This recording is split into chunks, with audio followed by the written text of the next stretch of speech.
Hi, my name's Lucia, and I'm going to be exploring how Thomas Laqueur's one-sex and two-sex models can be used to look at how women are exploited in developing nations.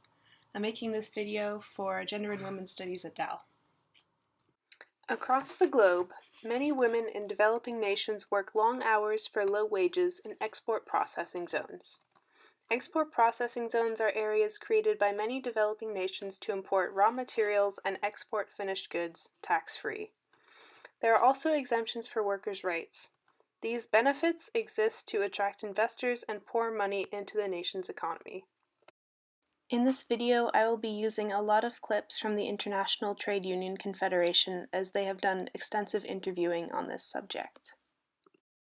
American author Thomas Laqueur, in his book Making Sex, describes the way sex, meaning gender-determining biological sex, was thought of as being one instead of two.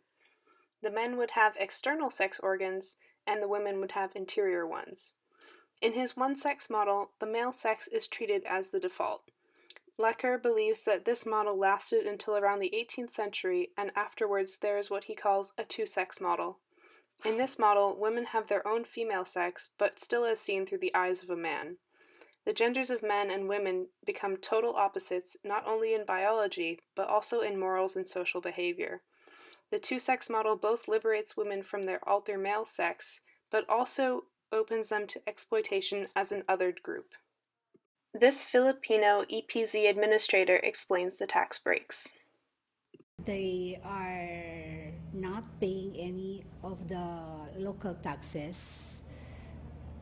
They enjoy the income tax holiday for 4 to 6 years.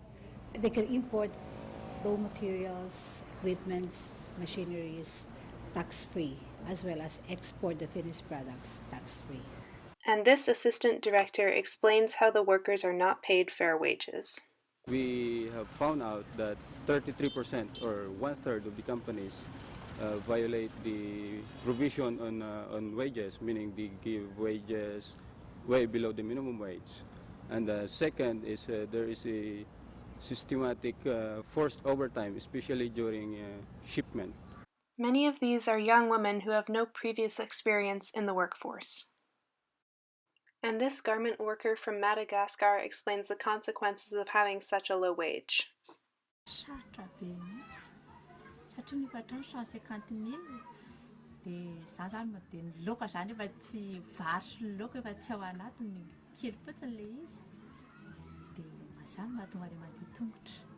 These female garment workers have no voice in the factories, which, despite employing mainly women, are still dominated by men. Desesperados. Una de las cosas que hay abuso verbal, psicológico y moralmente por todo, ¿verdad? Esta gente, los supervisores, como decir, ¿verdad? Ellos empiezan y maltratan al trabajador diciéndoles que son ineptos, inútiles, que no sirven, que tienen cabeza de pollo, que no sirven para nada. The employers completely ignore the health and well-being of the workers. Zavatra hoe tiana mba hoe tsy rariny zany ny ataony aminay dia tsy afaka mamaly zay fa ohatrany hoe izy foana zany no manery anay hoe tsy maintsy fitaina amin'izao io dia injihana arak'izay fa tsy afaka mba milaza etaetanao zany ianao rehefa ohatra izy hoe miteny izy zao dia ohatra zany zay hoe mba misy zany zavatra angatahanay hoe tokony ho amboarina ny miteny zany zay hoe mba amboarina le latabatra fa iva kely loatra ka marary ny tratra ohatran'izany amin'ny dia izy mamaly hoe ho atao io nefa tsy manatanteraka izy. Prior to development and the creation of manufacturing zones, women were not seen as human capital to be exploited. Most of these garment jobs are classed as unskilled labor. It is because of the fact of being women that they are paid less, which is true around the world. It is also difficult for workers to unionize, giving them almost no power over their employers. It's really a problem here to organize inside the zone. The security guards didn't allow outsiders or non-worker will enter the economic zone. That is one of our problem. Secondly, the workers are very young and they didn't know about unionism. La empresa no quiere el sindicato cuando contrató dos tipos para que nos desintegrara del sindicato, lo que es el sindicato, para que lo desbaratara, para que se peleara dentro de la empresa con nosotros. Y luego después ellos se encontraron afuera y se pelearon, y ahí fue cuando a nosotros se nos llevó preso, porque primero se nos llamó y se nos dijo que no podían ayudar si nosotros renunciábamos del sindicato y nos íbamos de la empresa, y se nos ofreció dinero. Je m'appelle Louva Soufet. Je suis dirigeante dans le syndicat FUSEMA, un French syndicat de Madagascar. Donc, dans les zones France d'exportation, les conditions de travail sont très compliquées et les travailleurs sont mal payés. Donc, ils travaillent 6 sur 7 ou 7 sur 7 par semaine.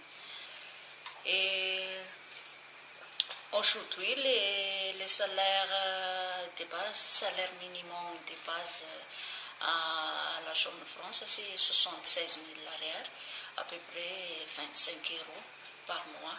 Et par rapport à la coût de la vie, l'inflation, les augmentations, ça ne suffit pas. Conditions de travail dans les zones France, c'est une esclavage moderne. Il n'y a pas de sécurité sociale. Si les travailleurs aussi, chez nous, on a beaucoup de entreprises chinoises. Si les travailleurs, si les patrons connaissent que les travailleurs à syndiquer, ils ne cherchent pas tous les moyens. This article from Economical and Political Weekly describes the situation. In the Santa Cruz Electronics Export Processing Zone, women constitute about 91% of the total workforce and work as unskilled or semi-skilled assembly operators, while men work as supervisors, engineers, scientists, maintenance, and security personnel. Every day, Christy Ramirez travels to work from her home in Rosario, where she lives with her husband. Her 2 young children stay with her parents in the countryside because she doesn't want them growing up in such a poor neighborhood. Christy works in the Cavite Export Processing Zone, just outside Rosario. Her journey there and back costs more than she earns in 1 hour. She's one of 330,000 Filipinos, the great majority women, who work in this and similar zones throughout the Philippines. In our factory, we make men's suits. I'm a quality control inspector. The work is very hard, but it's even more difficult when we have to rush. You have to inspect more quickly, and if you make a mistake, you can get a warning or even a suspension. This is a direct quote from Gothaskar's article. Nobody finds anything objectionable in this, as the value of women's work is, from the outset, defined by an ideology which circumscribes their role in the family, and by male definitions of femininity. The concept of the male as the breadwinner and women's wage as pin money is deeply embedded in social structure. In conclusion, the gross mistreatment of these workers is excused by capitalist and neoliberal policies which take women out of their homes and away from their families under the guise of being progressive. The governments of these nations use the two-sex model since there are now 2 sexes in the workforce, one of which they can pay less than the other.